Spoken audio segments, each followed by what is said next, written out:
It was raining in São Martim, and that never happened. The clouds hung low like a curtain of ash, and the road wound through the forest like a dying serpent. Clara hadn't returned to her grandmother's countryside house in nearly 4 years. But tonight wasn't for leisure, it was for remembrance. Exactly 1 year ago, her younger brother Mateus had died. No one spoke much about how. An accident, they'd said. But Clara always suspected something more. And now, out of nowhere, Grandma Celia had requested everyone return to the house for dinner. The timing was too convenient to ignore. She pulled up to the gate. The lights were on, and 3 other cars were parked near the porch. She stepped out, pulling her coat tighter around her body. The air smelled of wet soil and something older, something stagnant. The front door was open. Inside, the smell of candles and old wood hit her immediately. Her parents, her Uncle Roberto, and Cousin Duda were seated around the old round dining table in the center of the room. It hadn't changed, dark oak, polished, with 5 tall-backed chairs. 4 were occupied. The 5th sat empty. "Clara, dear," said Grandma Celia, emerging from the shadows of the hallway. "You made it." Clara gave a nod and looked toward the table. "Why is there an empty chair?" Her father didn't answer. Duda shifted uncomfortably. Grandma smiled thinly. "The 5th chair is always left open." "For Mateus?"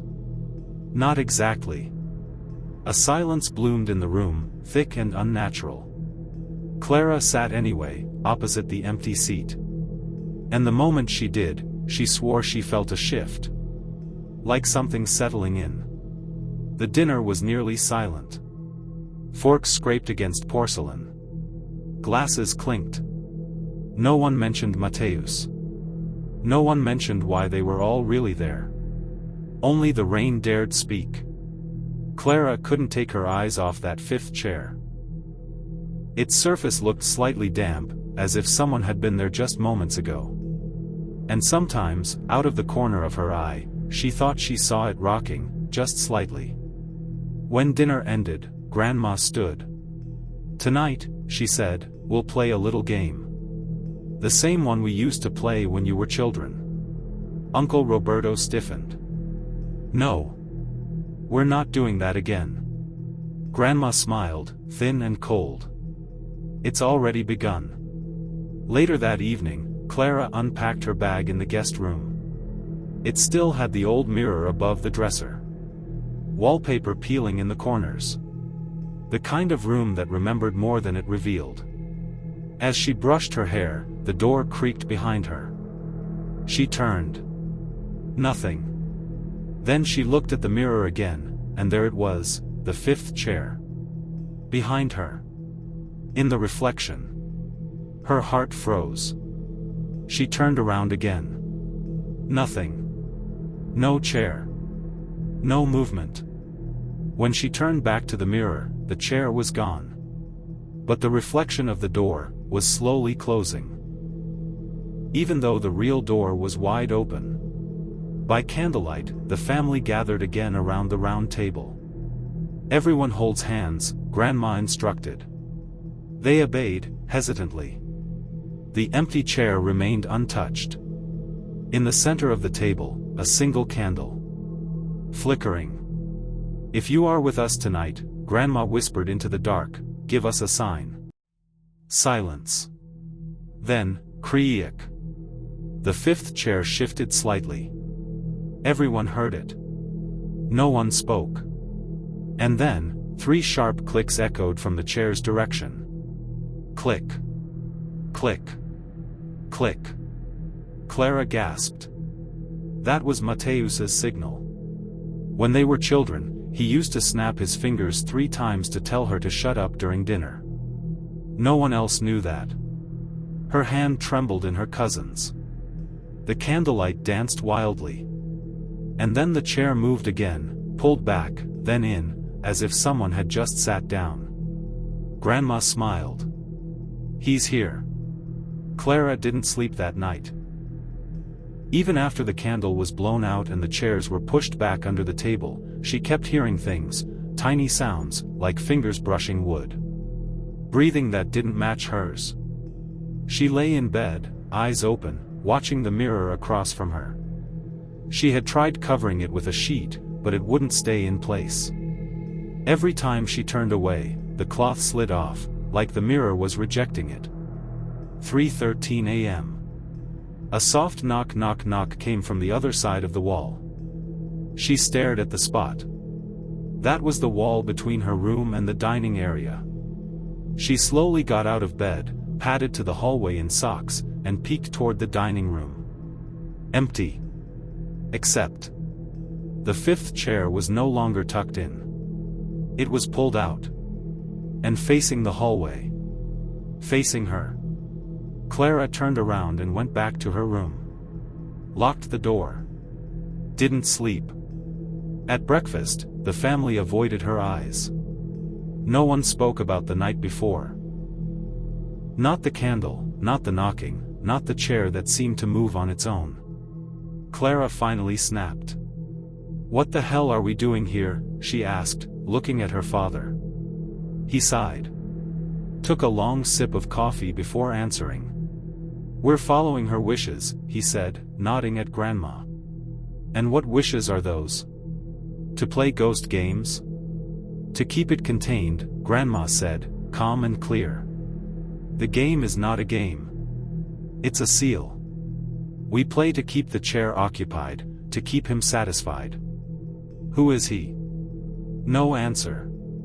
But her cousin Duda finally spoke. "When Mateus died, he wasn't alone." Clara's hands clenched around her mug. "What do you mean?" "He saw something in the woods. Something he brought back." Grandma nodded. "And it chose the chair."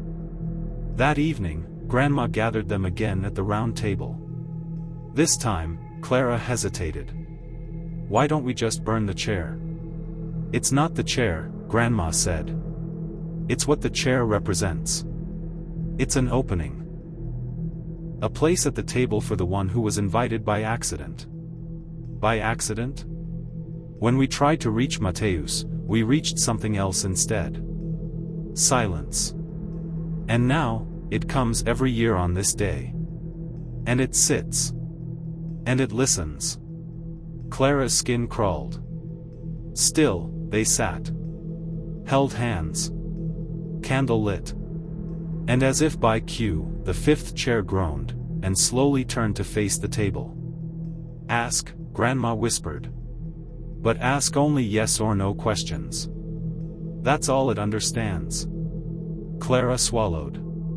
"Are you Mateus?" "Nothing." Then, 3 clicks. "No." "Are you, what killed him?" Silence. Then, one slow creak of the chair rocking forward. "Yes." Duda was crying softly. Clara stared at the chair, at the empty space above it. She didn't want to ask, but something inside her needed to know. "What do you want from us?" The candle flared. Then the chair moved again, back, then forth. Click. Click. Click. 3 clicks again. Their old code. Her code with Mateus. Suddenly, all the lights in the house went out. The candle blew out, but no one had touched it. In complete darkness, a voice that wasn't a voice whispered into Clara's left ear. "You invited me." She screamed. When the lights came back, she was the only one standing. Everyone else was frozen. The chair was empty again. The next morning, Clara woke up on the living room couch. She didn't remember falling asleep there. Her parents were nowhere to be seen. Only Duda sat nearby, staring blankly at the window, her eyes sunken. "Did you hear it too?" Clara asked. Duda slowly nodded. "It whispered to me, in Mateus's voice." Clara's blood went cold. "What did it say?" "That we let it in. That I watched him fall." Silence fell between them, thick as smoke. Then Grandma appeared, holding a dusty VHS tape in her wrinkled hands. "It's time you both understand," she said. She led them to the den and inserted the tape into the old player. Static. Then, footage of Mateus laughing, playing with Duda and Clara as kids. The camera was shaky, handheld. Then it cut. Mateus was older now. Maybe 14. In the woods, filming himself. Testing, okay. "So, I'm doing the ritual Grandma told us not to mess with." Clara gasped. On screen, he drew a circle of salt. Placed a chair in the middle. Then whispered. "If anyone listens, if anyone is out there, I give you a place." Then the tape cut again, static, high-pitched whining, and an image too distorted to make out. Something crawling behind the trees. And then, black. Clara turned to her grandmother. "He invited it." Grandma nodded. "By accident. But some doors don't care." Later that day, Clara returned to the dining room. The fifth chair was back in its spot. But now, a dark stain had bloomed across the seat, like something wet and rotting. She touched it. It was warm. Suddenly, behind her, a whisper. "Sit." She turned. No one there. But the chair had shifted, just slightly, toward her. Her fingers trembled. And then, for the briefest second, she saw a face reflected in the dining room window. Not hers. Not Mateus. Something hollow. Watching. At dinner, no one spoke. Grandma finally broke the silence. "We need to finish what was started." "You mean banish it?" Clara asked. "No. We can't banish what was never truly here. It's not a ghost. It's a placeholder. A void wearing a name. Then what do we do? It wants permanence. A host?" Grandma nodded grimly. "It's been content with a seat. A voice. Attention. But now it's hungry." Uncle Roberto stood abruptly. "This is madness. I'm leaving." He stormed out the front door. The fifth chair groaned. Then silence. A second later, the lights flickered. And from outside, a scream. They rushed to the window. No sign of him. Only his shoes, placed neatly on the porch. That night, Clara found something carved into her bedroom mirror. A word. Stay. Below it, a shape. A small, crude drawing of a chair with eyes. She rubbed at it. The scratches were deep. Not just surface. Her phone buzzed. A new voicemail, unknown number. She pressed play. Mateus's voice. But broken, distorted. "You have to sit. Just once. It wants you, Clara. It always wanted you." The message cut off. She dropped the phone. Behind her, the floor creaked.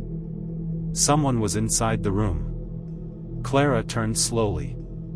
The mirror was reflecting something not in the room. A figure, tall and thin, was seated in the fifth chair inside the reflection only, hands folded, head tilted, watching her. She stepped backward.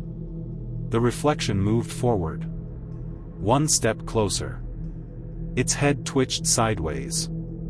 It had no face, only a stretched grin, stitched across blank flesh. And then, the figure in the mirror raised one hand, and pointed at her. She turned away, heart hammering. When she looked back, the mirror was blank. But now, the chair behind her was warm. Clara couldn't breathe. Every hallway felt narrower. Every shadow longer. Her thoughts were racing, not just with fear, but with a terrible question that kept growing louder in her head. Why her? Grandma found her pacing and took her by the hand, leading her to the basement door. "It's time you saw what's beneath this house." They descended slowly, the creaking steps echoing like bones snapping in the dark. The basement was stone-walled, cold, and smelled like mildew and rust. In the center, a small circle of black candles. Burned down. Long cold. In the center of that circle, was the original chair. The real fifth chair. The one Mateusz had used in the ritual. "We tried to destroy it," Grandma said. "But fire wouldn't touch it. Salt wouldn't surround it. So we buried it, beneath the floorboards." Clara stared at it. It wasn't just a chair. It felt like a presence. A pair of deep indentations were carved into the seat, like someone had sat too long. And beside it, claw marks, like someone had tried to hold on, or to crawl away. "Mateusz never left this chair," Grandma whispered. "What you buried wasn't him." Back upstairs, the family gathered again. There were only 4 left: Clara, Duda, Grandma, and Clara's father. Grandma placed a wooden box on the table. Inside were old photographs, torn journals, a broken watch. All belongings of Mateusz. "He was the first," she said. "But not the last. The entity comes back every year. It needs attention, presence, memory. As long as we gather, it stays at the table. But if we stop..."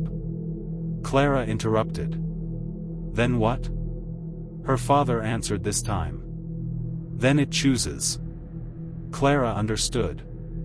This wasn't just remembrance. It was a sacrifice of memory. A deal.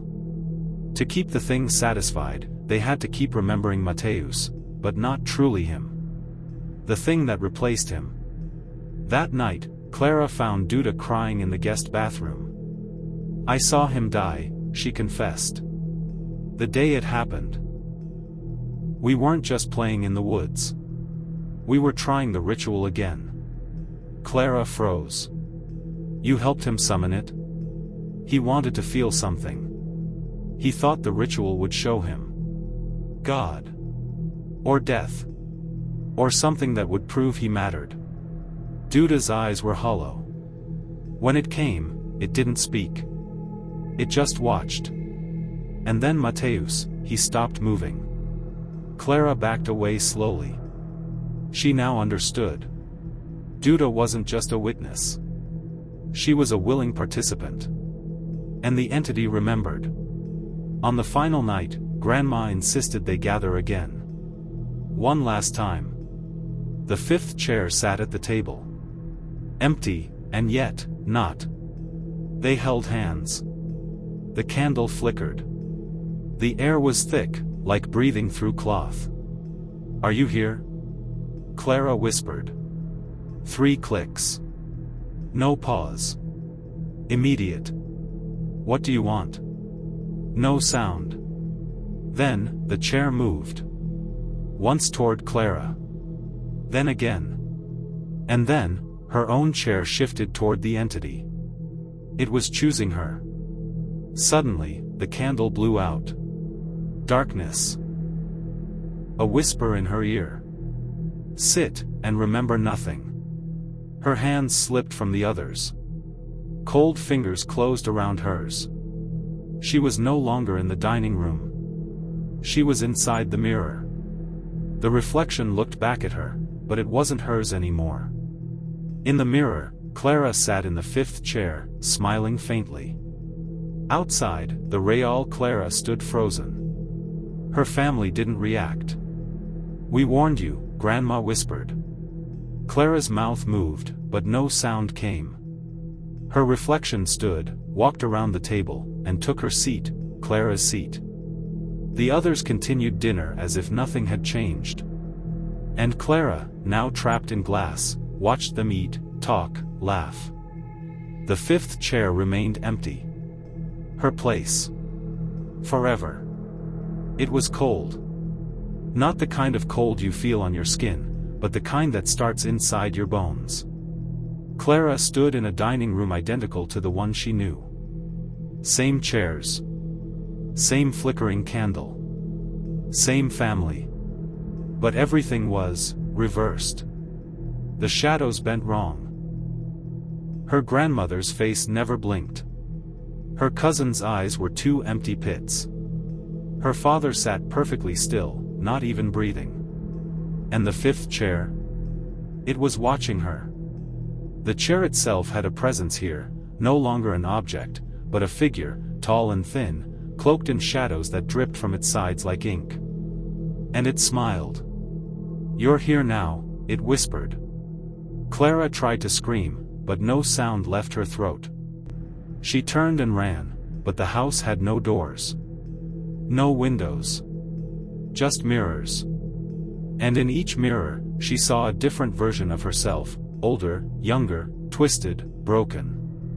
One by one, each reflection turned toward her and whispered, "You Saturday." Outside, in the real world, the family returned to silence. Clara's reflection, the imposter now wearing her skin, smiled gently. "Thank you for the dinner, Grandma," it said. "Of course, my dear," Grandma replied without hesitation. "Will we see each other next year?" "Yes," Grandma said. "We'll always save a place for you." And they all looked at the fifth chair. Empty again. Waiting. Duda looked pale. She didn't speak. She knew what had happened. But no one else dared say it. They packed. They drove.